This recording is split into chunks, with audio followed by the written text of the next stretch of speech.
we're not spending any money in Ukraine.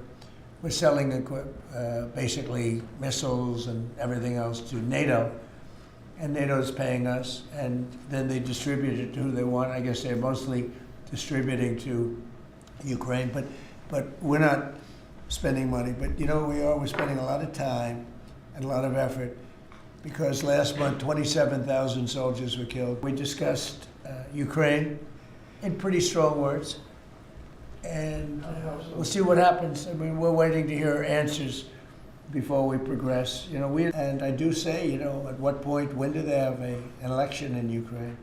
That's not casting dispersions on anybody, but they do have a massive corruption situation going on there, and they do say, you know, when are they? People are asking this question. When do they have an election? You spoke to some European leaders today, I think, sir, about Ukraine. I did. Could you tell us about that? And is there a new revised peace plan that Ukraine has presented? The leaders of France, we spoke to, and Germany, and UK, all very good leaders, very good friends of mine, and we discussed Ukraine in pretty strong words. And we'll see what happens. I mean, we're waiting to hear answers before we progress. You know, we're not spending any money in Ukraine.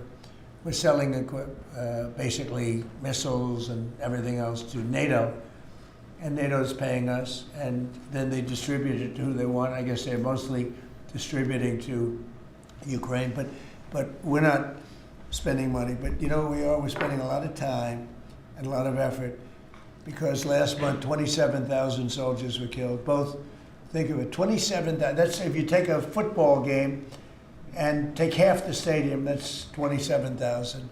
So 27,000 soldiers were killed. Russian and Ukrainian soldiers were killed. And I want to see that stop. We'll find out. Look, there are a lot of things happening right now. A lot of people say it's closer than it's ever been. It's a war that would have never started. If I were president, would have never started. It's a war that should never have started. But we'll have it figured out, I think, within a pretty short time. You say very strong terms, sir. Could you explain that? Well, I think we had some little disputes about people, and we're going to see how it turns out. And we said before we go to a meeting, we want to know some things. You know, they would like us to go to a meeting over the weekend in Europe, and we'll make a determination depending on what they come back with. We don't want to be wasting time. Sometimes you have to let people fight it out, and sometimes you don't. But the problem with letting people fight it out is you're losing thousands of people a week. It's ridiculous. The whole thing is ridiculous. Mr. President, two questions. One, the oil tanker. Who owns that oil tanker? You'll get that information later. Okay, and have you spoken to Maduro since your last conversation? No. Or has it only been one conversation? No. And when you say that the European leaders want to have a meeting over the weekend, are you talking about with Zelenskyy or with them? With Zelenskyy and us. And you said in an interview yesterday that you think it's time for Zelenskyy to start accepting things. What things are you talking about? I think he has to be realistic, and I do wonder about, you know, how long is it going to be till they have an election?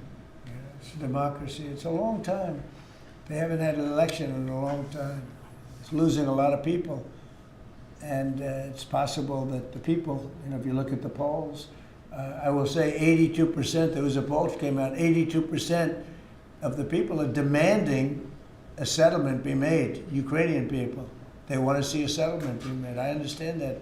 They're losing thousands and thousands of people a week. They want to see it ended. And I do say, you know, at what point, when do they have an election in Ukraine? That's not casting dispersions on anybody, but they do have a massive corruption situation going on there. And they do say, you know, when are they, people are asking this question, when do they have an election? Are they going to have an election? Or are they going to just keep it going like this? So I think it's time to get that war settled. And I think it's a war that can be settled. But it takes two to tango. We spoke with the American team about economic matters and Reconstruction. I want to thank Secretary Bessent, Jared Kushner, and Larry Fink from BlackRock for their complete constructiveness. An important shared principle: For reconstruction to be of high quality and for economic growth after this war to be tangible, real security must be at the foundation. When there is security, everything else follows. 20 Points to End the War is a fundamental document. We are working actively. The key steps, these must be workable steps. From this document, we are developing 2 more documents, at least 2 documents. And the first of them is about security, on security guarantees for Ukraine with the United States of America, and also about the economy, on reconstruction and joint investments. Today, we worked specifically on the economic document, and together with me on the Ukrainian side were Ukrainian officials, Prime Minister of Ukraine, Yulia Sviridenko, Deputy Prime Minister Kachka, Ministers Sibaga and Sobolev, and the First Deputy Minister of Foreign Affairs, Kislitsia. Our defenders are also represented in all discussions. Today, General Hnatov joined us in the economic discussion. The principles of the economic document are completely clear. With the American side, everything is clear on this. I want to thank you for today's meeting in the VTC format, in video format. There will be a plan of economic measures. Europe will also join us in the reconstruction. Absolutely. In the near future, we plan to work on 2 other documents as well. Rustam Umerov continued the conversation. Tomorrow, we are preparing a meeting of the Coalition of the Willing. More than 30 countries that, together with Ukraine, are working for security on land, in the air, and at sea. Next week, we will coordinate with Europe, including in bilateral formats. Ukraine is working quickly. Every visit, every negotiation we have always brings practical results. First and foremost for our defense, for our resilience. Today, our combat aviation has been strengthened. Thank you. The details are not public yet, but we are constantly adding strength in the skies. Today, there's also an additional sanction step in Europe. There will be more sanctions against Russian tankers, against the entire infrastructure for transporting Russian oil. And that's the right thing to do. In December, Ukraine will also present its own package of sanctions against the tanker fleet that is working for the war. And we will extend this pressure in joint formats with our partners. There will also be new steps taken against Russian propagandists.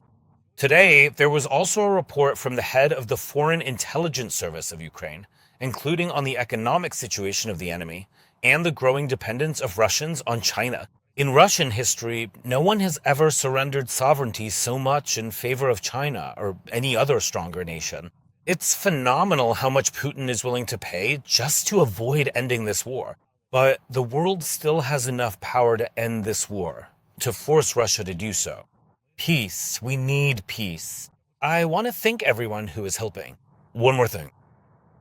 Today, I spoke with representatives of the Verkhovna Rada of Ukraine. We had a substantive conversation. I will not allow any speculation against Ukraine. If our partners, including our key partner in Washington, if our partners talk so much and so specifically about elections in Ukraine, about elections under the legal regime of martial law, then we must provide Ukrainian legal answers to every question and every doubt. It's not easy, but we definitely don't need any pressure about this. I expect that the members of the Ukrainian parliament will propose their own vision. Security challenges depend on our partners, primarily on America. Political and legal challenges must be addressed by Ukraine, and that will happen.